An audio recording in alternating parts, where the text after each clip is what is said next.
अझै त चिसै छ, त्यही पनि अलिअलि फुल्न त लागेछन् स्ट्रबेरी। कति राम्रा बोट हुँदै गहन् भन्दै पानी राख्दै गरेको थिएँ। अनि अलिअलि फुल्या पनि थिए, फल्न पनि सुरु गरेको थिएँ कि। अनि फेरि मेरो स्ट्रबेरीको भिडियो धेरै जसो नानी बाबुहरूले मन पराउनुहुन्छ कि हजुरले स्ट्रबेरीको भिडियो राख्नु न भन्नुहुन्छ। कति भिडियो बनाएर पनि राख्छु होइन। अनि हाम्रो फल्दै फलेन भन्नुहुन्छ। स्ट्रबेरी फलाउनको लागि छिटो छिटो नयाँ बिरुवा तयारी गर्नुपर्छ कि। अनि मेरो चाहिँ स्ट्रबेरी यस्तो फले भनेर हेर्दै थिएँ है।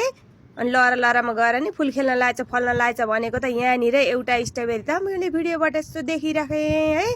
हेर्छु भन्दा त यत्राको फलेको मैले त आजसम्म देखेकै थिइनँ कि।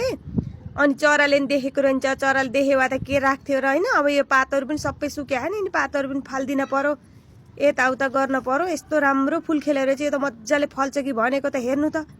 यत्रो स्ट्रबेरी त फलेर यहाँ त तयारी भएको के।